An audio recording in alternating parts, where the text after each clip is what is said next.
Malipayong Fiesta sa Birhen sa Immaculada Concepcion. Kita. On kaon. Kung dili ta mo tuo og Immaculada Concepcion, tabla ra nga dili kita maluwas.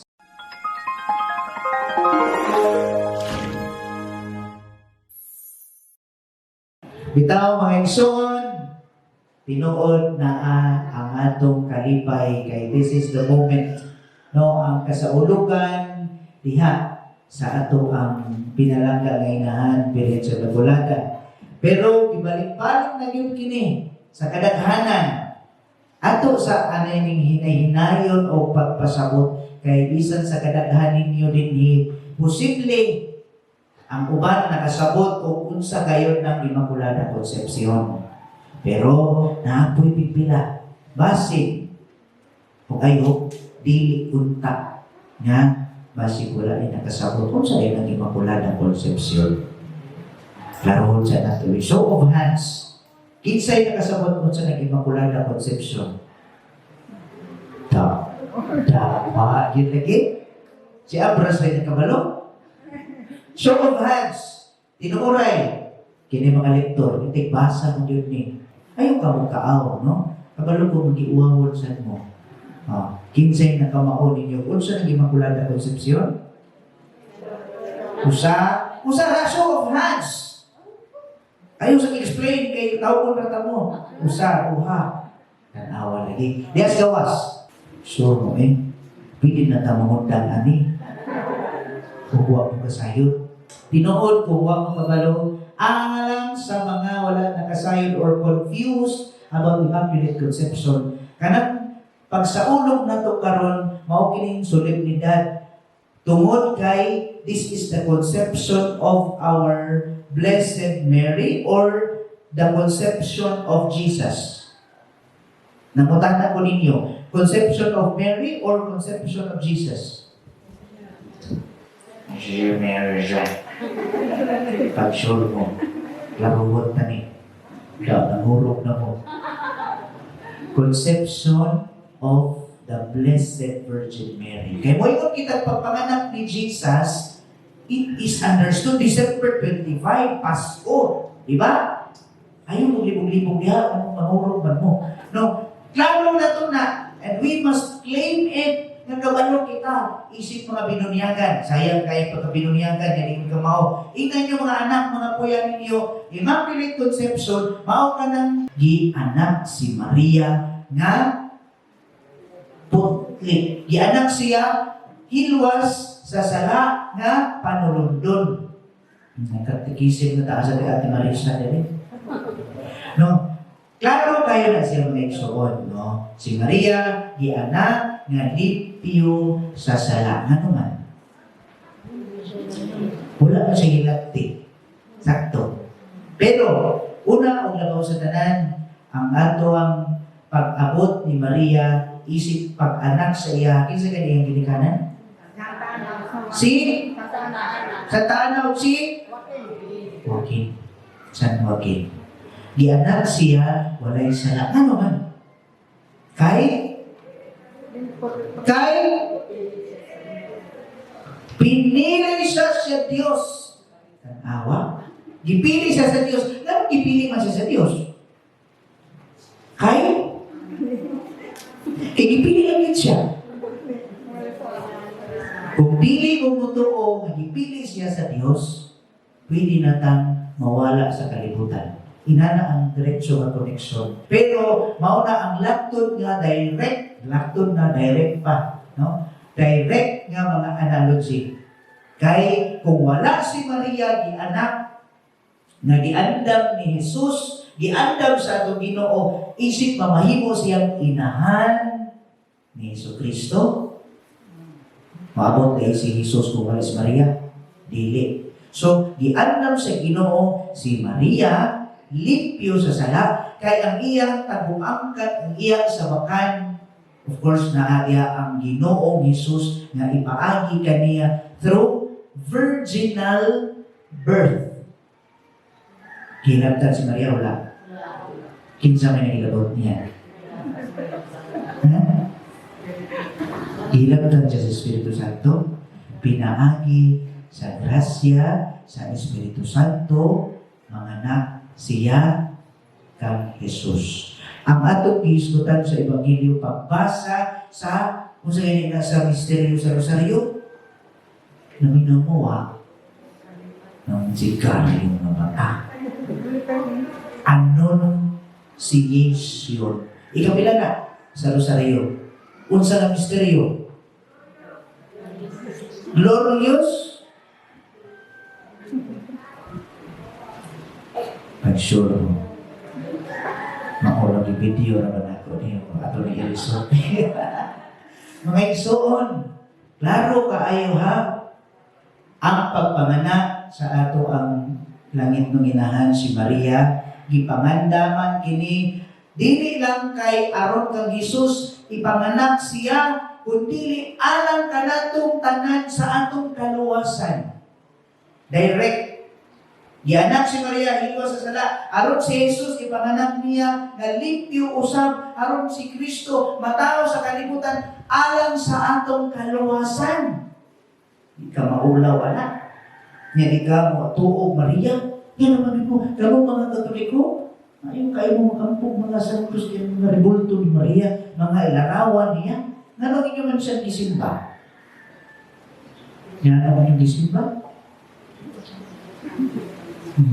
Kilisod, Katoliko. Uy, di mo makatubag. Ang katikisim naman ng ato, Pader. Bitaw, sa tinuod lang, kinahanglan natong i-honor si Mary because she is the mother of Christ. She is the mother of God, our Savior, the Redeemer of all mankind. Kinsa man ninyo dili mga anak, nga wala ninyo gidayeg ang inyong inahan. Wala. Wala. Samot na si Jesus. Iyang inahan, iya ka ng pinangga, labaw sa tanan.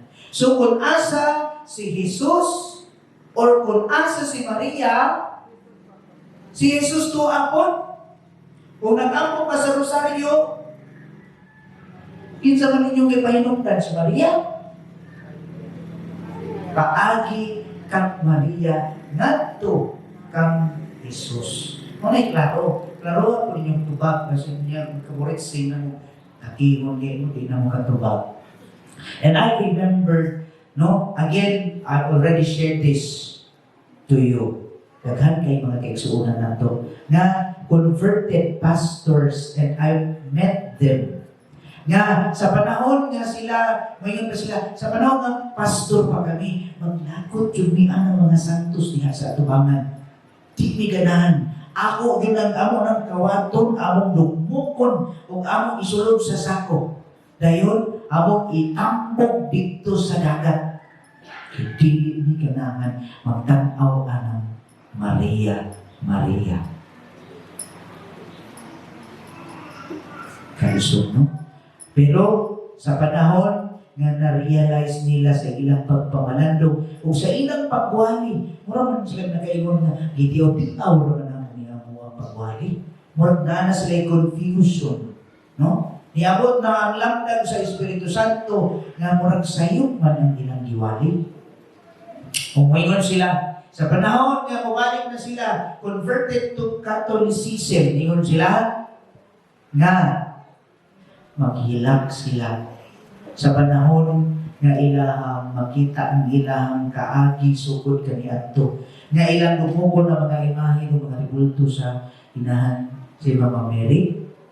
Karon mag-istorya sila as a testimony, no, sa mga kaigsuunan.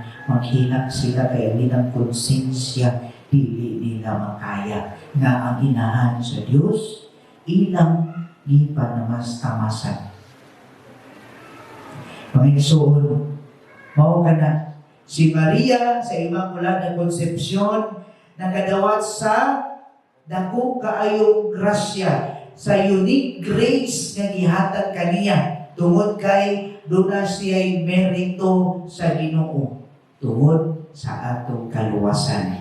Mao na sa panahon nga kita mag-ampo ganing sa Ginoo, Nindot sa kaayo kung atong i-invoke ang presensya sa atong mahal nga inahan nga si Maria.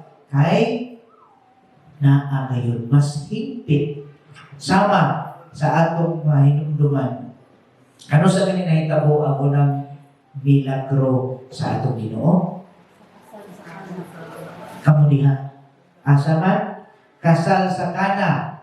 Sa kasal sa kana, unsay nahitabo, gihimo, unsa tong nawala, unsa tingkuwang adto sa kasal sa kana? Wala na sila ipino. Giduol sa mga magtotoo. Giduol nila ka Maria o niingon. Wala na sila ipino. Unsay giingon ni Maria? O unsay giingon ni Maria kang Jesus? Ha? Yes. Miduol si Maria sa atong Ginoo. Ni Jesus nga nahundan sila pino. Kung sa itubag ni Jesus sa Maria, babae, dili panako panahon. Pero diha nato tan-aw maayo. Si Jesus, bisan nili pa niya panahon, pero giduol siya sa inahan. Gihangyo siya sa inahan.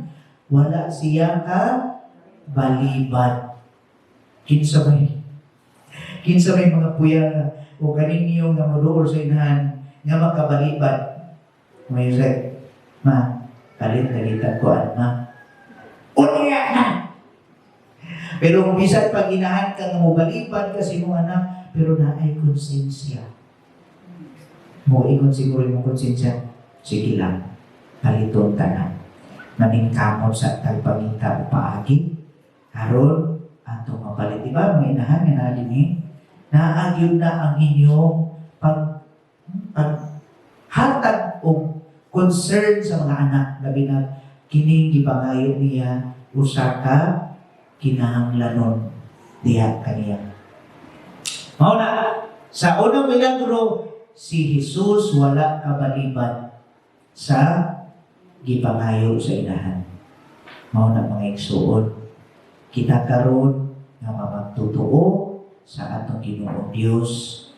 Ato kayo i-invoke ang presensya sa atong inahan, no? In Mary to Jesus, through Mary for Jesus. So kinahanglan mas nindot kaayo, mas dayag o mas dungog kaayo ang atong mga pag-ampo.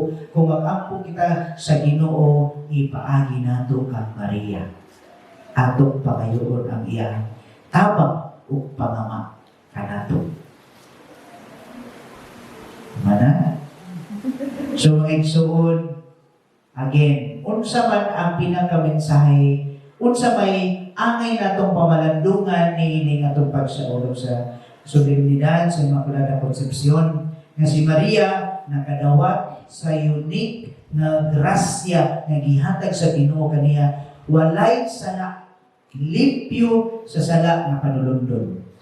Kita usab sa atong bahin isip Kristiyano o magtotoo sa Dios, nakadawat usab kita dili ingon nga walay sala, no? Putli, kundili gihaw-asan kita sa atong mga sala diha sa unang sakramento sa bunyag. Kitang tanan gipagbunyagan, limpyo kita sa atong mga sala, gihaw-asan kita. Pero mawalang lagi ang sala, bisan limpyo na unta-unta kita, gibalik-balik pa maghihapon. Kanunay gihapon o pagpakasala.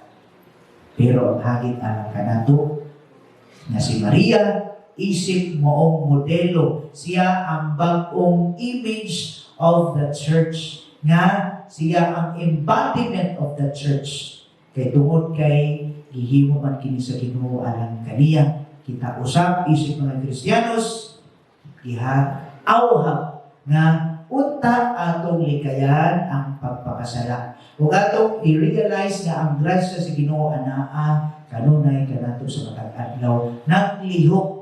Apan gikinahanglan ano ang kitay cooperation. Ana kitay participation sa grasya nga gihatag na diha kanato. So mao kini ang ato ang dalhon sa atong pagpangayo sa grasya diha sa atong pag-ampo. Na unta, inubanan sa pamama sa ato ang Birhen, ang atong inahan na si Maria, ana usab unta kita diha sa kadasig sa pagtubag nga magmalipayon isip magtutuo. Kung atong buhaton ang tanan nga kaayuhan alam sa atong Ginoo kung alam sa atong mga kaigsuonan ilabi na sa mga naginahanglan. Ang hagit ini mga igsuon atong isangyaw ang pulong sa Ginoo ngadto sa mga kaigsuonan nato haron usab kita makatabang diha sa kaluwasan sa atong mga kaigsuonan o sa atong bahin usab bisan pa man sa atong pagkamakasasala apan tungod sa grasya o gugma sa Ginoo alang kanatong tanan kini untang maghatod kanato sa atong pagpaningkamot nga atong ilon maayo kung kinsa ang Ginoo o kinsa si Maria sa atong kinabuhi.